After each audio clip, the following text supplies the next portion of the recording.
Hey everyone, Cody here, and today I want to answer a question I've been getting a lot lately, and it pertains to Jackson Pollock style paintings. So the question is, can you use acrylic paint for Pollock style paintings? Now the short answer is yes, but I want to offer some suggestions or advice or a word of caution to why I don't personally use it. Because it comes down to the materials. Now, the biggest reason that I would advise against acrylic paint and suggest using gloss enamel is actually from a cost standpoint, which I'll kind of come back to. Now, I understand if a lot of people have acrylic paint on hand or gloss enamel is not readily available, maybe in your area, or it's harder for you to get, then I understand not using it. But let me kind of explain why I use it and then talk about the acrylic side. So let's say a can of gloss enamel like this size, which is a quart, is roughly $16, okay? And let's say you were gonna do 4 colors on one canvas, you were gonna use 4 different colors. It would probably cost you around $70. Now that seems like a lot for paint, and it kind of is. However, the coverage that you're gonna get from one of these is a lot more than you're gonna get from a small tube of paint. And we're gonna talk about that in just a second, even some of the different types of paint that people use. So from a cost perspective or standpoint, you're going to get a lot of coverage for this 1 quart will do an entire painting and more. You could probably get a couple of Pollock style paintings out of just 1 quart of paint. Even if you did a large one like I tend to do, that's a few feet by a few feet, you could use this for probably 2 or 3 of those types of paintings. So yes, you might have some left over, but then you could do other paintings with it. However, if you go the route of using acrylic, and we're going to talk about the different kinds and why I don't recommend it, you're going to end up using a lot of paint. Now here's the thing. Let's say you use Liquitex Basics. I tend to use this a lot because the acrylic paintings that I'm doing, I already know I'm not, putting a lot of time and effort into them, or I'm not going to charge a lot. So I'm going to charge a nominal fee for these types of paintings because of the materials, right? I still think they look great, but I'm not using the highest grade material, so I'm not going to attach a huge price tag to them. Now, I think that Liquitex Basics is fine as a paint. And if you were going to, use an acrylic paint, this would work.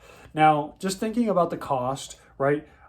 This is 8 ounces, okay, for $10. Okay, so 8 ounces for $10, and you could, thin it down with water, which you'd have to do. You'd thin it down, maybe you'd get 10 to 12 ounces out of it. So you got 10 to 12 ounces of paint, usable paint, for roughly $10. That's about how much these are when they're not on sale. So $10. Now, looking at this can here, so I don't know what the ounces is. I always forget, kind of get confused. So we're going to look at the milliliters. So 250 milliliters for this thing, right? 250 for $10. Just keep that in your mind. This is 889. So it's over 3 times, 3 to 4, about 3.5 times the amount for $6 more. So just to kind of keep that in perspective, you're getting over three times the paint that you're getting from this for the cost.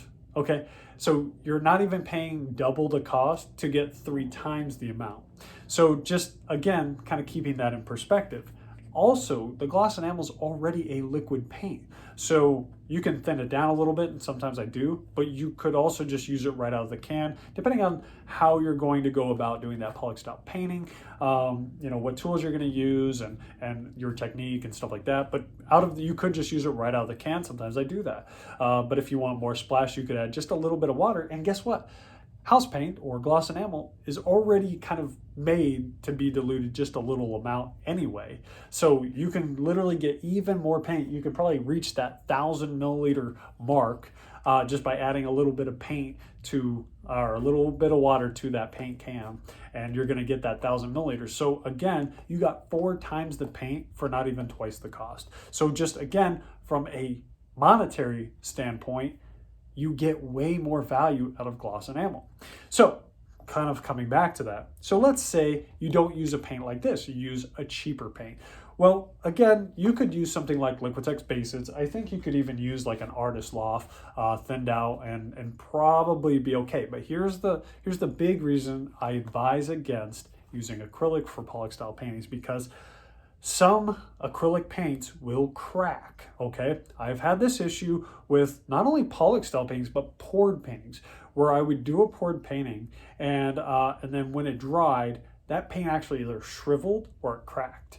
And so this is an issue you run into with generally cheaper paints. And this is because cheaper paints are filled with more filler to make up that, that difference, right? So every paint has pigment and it has filler. The filler is kind of that plasticky stuff that when it dries, the pigment dries off of it and leaves the filler behind, the plastic, so to speak. And so this is in all acrylic paints. It's in oil paints too, but the chemical mixture is different. So, but that is how paint works. That is why it has a body to it, because it has fillers in it. It has binders to keep that pigment bound to the filler, okay? So the cheaper the paint, the more filler, all right? The less pigment in it. And so the problem that you run into using cheaper paints, the cheaper you go, the more filler for that paint. This is why there are brands of paint. I'm not going to bash them. I'm not going to call them out. There are brands of paint out there that are this size, like 4 ounces, right? 4 ounces, or even this size. But there's ones that are about this size, right? So this Artist Loft, it's student quality, so it'll work. Not that great, but it would work, right? So it's a decent paint for the price, essentially. One of these small ones, I think, is like $5 or $6. Okay, so $5 or $6 for 4 fluid ounces. All right. There are brands out there that you can get this size for like $2. $2 for this kind of paint. There's a reason for that, because they are full of filler. They are full of binders and stuff. Now it looks great in the tube because when it's wet, that pigment's wet, so it looks great. But once it dries, you're left with a lot of binders and fillers. So let's talk about that for just a second. So you've probably seen these kinds of paints here, Folk Art and Craft Smart, and there's another one that's like Barrel or Apple Barrel or something, I don't remember. So actually, growing up, my mom used to paint small projects. So she would cut like projects out of wood, or she'd buy like patterns, and then she would paint them, with those types of paints, these little acrylic bottles. And then she would sell those at like craft fairs and stuff. So my mom actually painted when I was growing up, and I didn't take on painting from that. I never painted as a kid, really. It's just kind of something I fell into. But my mom used these types of paints, these little $1 bottles of paint, right? And she had just hundreds of them. Well, there's a reason that these, being 2 fluid ounces, are 50 cents to $1. There's a reason for it. So think about this for just a second. Okay, so this right here is, I think on the high end, these things are like $1, and the low end are 50 cents. So let's go with the high end. Let's say it's $1 for a 2-ounce bottle. Okay, and I apologize if I'm shiny. It's warm in here, okay? I'm in my garage and I don't have any AC in here, so I just apologize now. Anyway, coming back. So 2 ounces for $1. Sounds like a great price. Sounds like a great deal, right? This, being 4 ounces, is $6. So essentially, thinking about it from a monetary standpoint, you could get 2 of these for the same price as this, right? And still save money, right? So you would get 2 of these, you'd have 4 ounces of paint, and here you are with a 4-ounce bottle that cost you $5, whatever. So it cost you more. So you would think, hey, for the same price, I could get 2 or 3 of these bottles and come out ahead. Well, technically, from a monetary standpoint, yeah, you'd be right. But trying to do Pollock style paintings with these, they will almost 100% crack. I've seen people use them, and they've sent me the pictures of it. I don't use these, so I have not done it myself. Actually, no, that's wrong. That's wrong. Years ago, when I did kind of a throwing paint party before I even started painting and doing all of this, we had like a painting party. And I remember we actually did buy these, and we thinned them down and we threw them. And guess what? They all cracked. I remember now. I'm not even kidding. I remember using these types of, and I've had people use these paints, send me the pictures of it afterwards. Oh, why is the paint cracking? Well, if you're using cheap paint, if you thin down cheap paint, those binders are going to pull apart.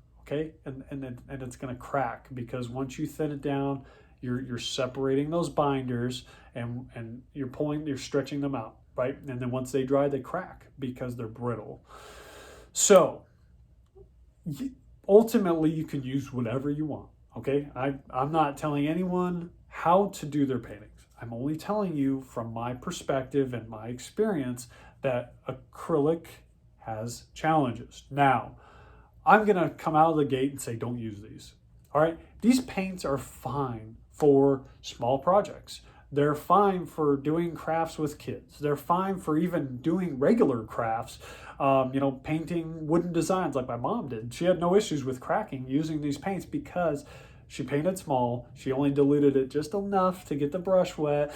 And, she painted small things. She wasn't, trying to stretch that paint out with water to do a Pollock style painting. Okay? Paints are fine for their uses. Every paint has a use. Okay?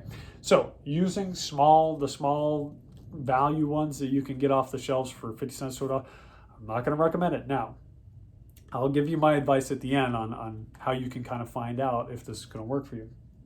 So next up, moving up to some of these, medium grade paints.